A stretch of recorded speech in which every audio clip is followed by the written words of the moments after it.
Hello everybody, this is Corey with Tanglefoot Farm, and I am standing out in our driveway. I wanted to give you a little tour of the place and kind of talk about some of the things we'll be doing this coming year. So on either side of our drive, which is all this area here, up to the corner of the garage, and then all the area from that fence all the way down to the road, is going to be a lavender field.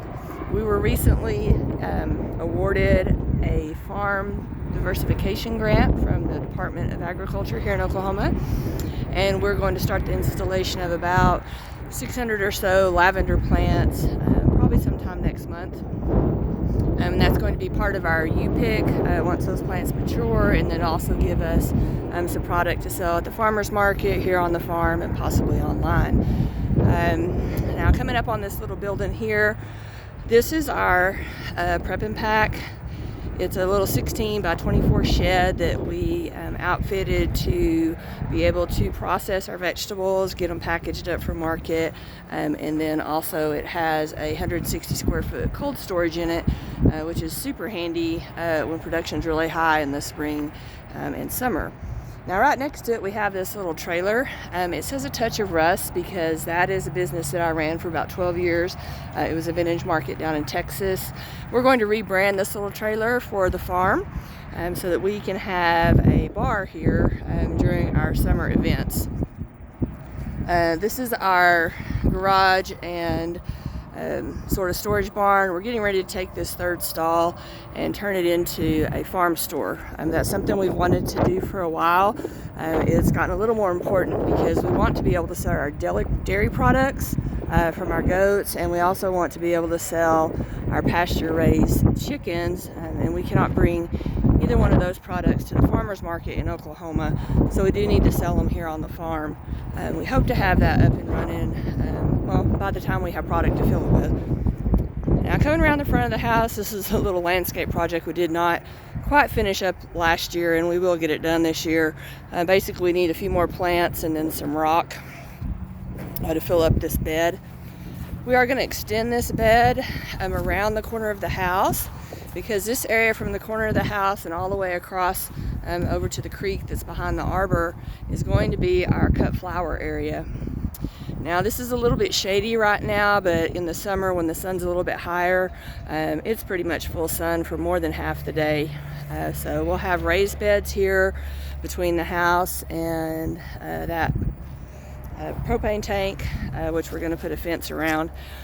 And then from this little elm tree, we'll have beds around it. Several of the trees back here and around the arbor will also have beds.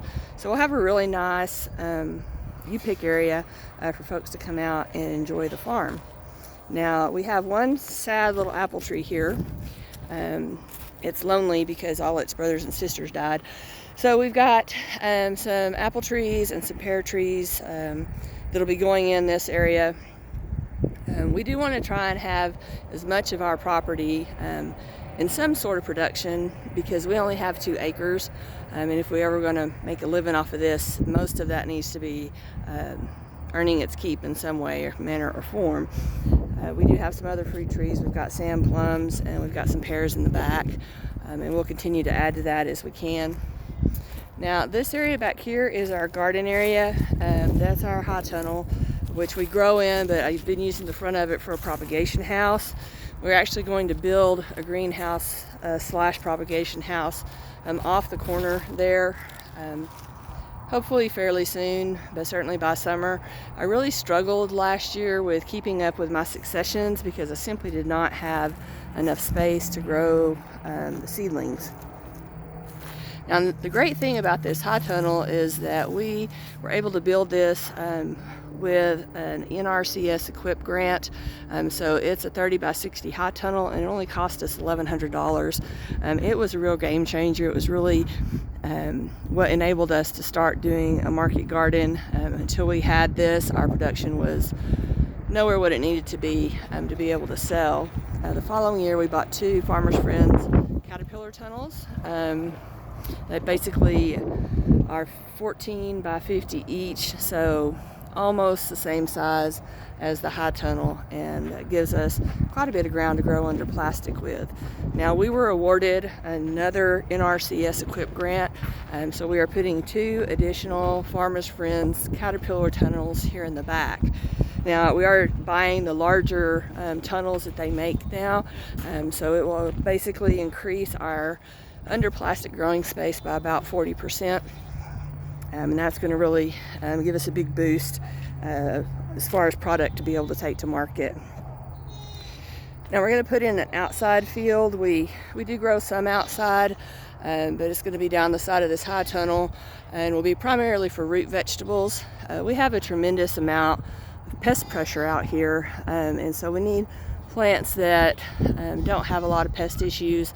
So we're going to be putting in onions and carrots and turnips. Probably going to put in some potatoes, but those will have to be covered because the potato bugs here are ridiculous. Now, this corner back here is part of the property that we haven't gotten cleared yet, but we are fixing to address that. Every year since we bought this property, we have what we call the Warner Winter Work Day, and we make all our kids come out and help us clear land. We're going to be clearing this back corner, all of that, all the way up to the front of the high tunnel, so we can get a fence in and use this area for pasture for our animals. That's going to wind up giving the animals almost a half an acre, which I feel like is plenty for 3 or 4 goats and 15 chickens.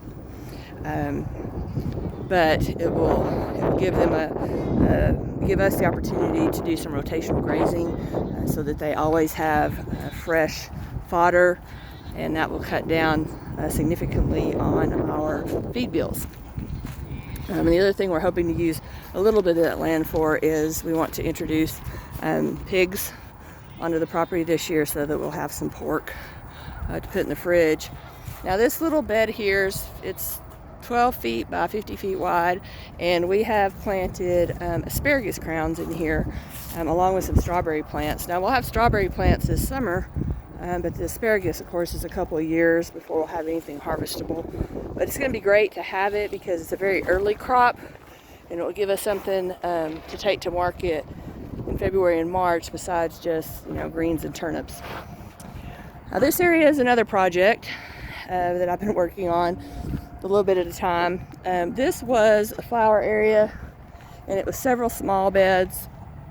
They were edged and they had rock in between them, and it was really pretty, and in theory I thought it would work pretty well, but in practicality it's proven to be a bit of work. It's difficult to get irrigation in there, and it's also difficult to get in between the beds and harvest. So I took 3 of the beds and turned them into this one big bed, and then these 2 small beds over here, I'm going to be removing the rock between them and combining them and kind of extending them down a little bit longer.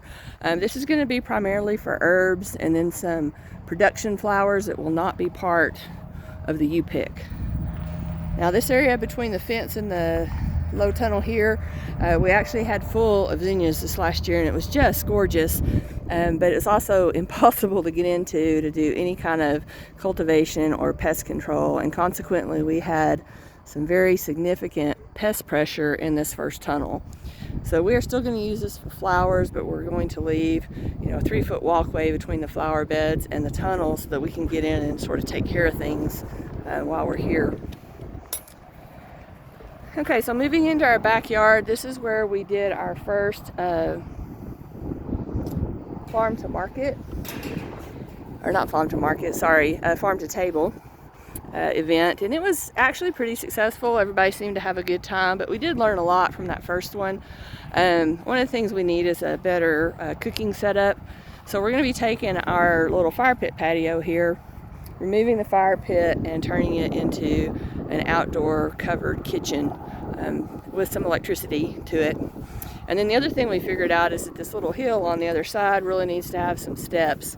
We had a few older people here that didn't seem to have any trouble getting up the hill, but did have a little bit of trouble getting down the hill. So we're going to put some flagstone stairs over there. It's really the first year we had grass. I worked super hard at it so that we could have some out here for that event.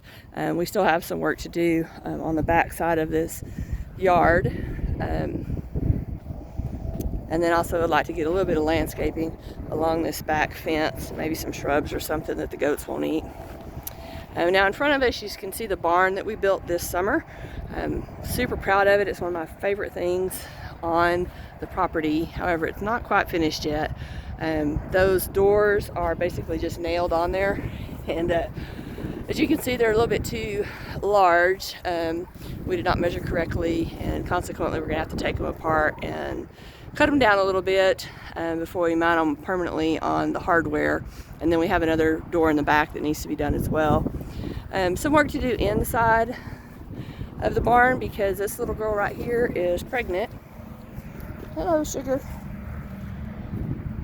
And she needs a place to have for a kidding stall, and then also need to finish setting up for milking. We're going to put a sink with running water in there, some storage for milking equipment, and then a fridge to be able to store extra milk in, because I don't want gallons and gallons of milk in my kitchen fridge. And then the last project that we're looking at doing this year is taking our former chicken coop and kind of doing some work on it. It will remain, the back part will remain a chicken coop for our meat birds.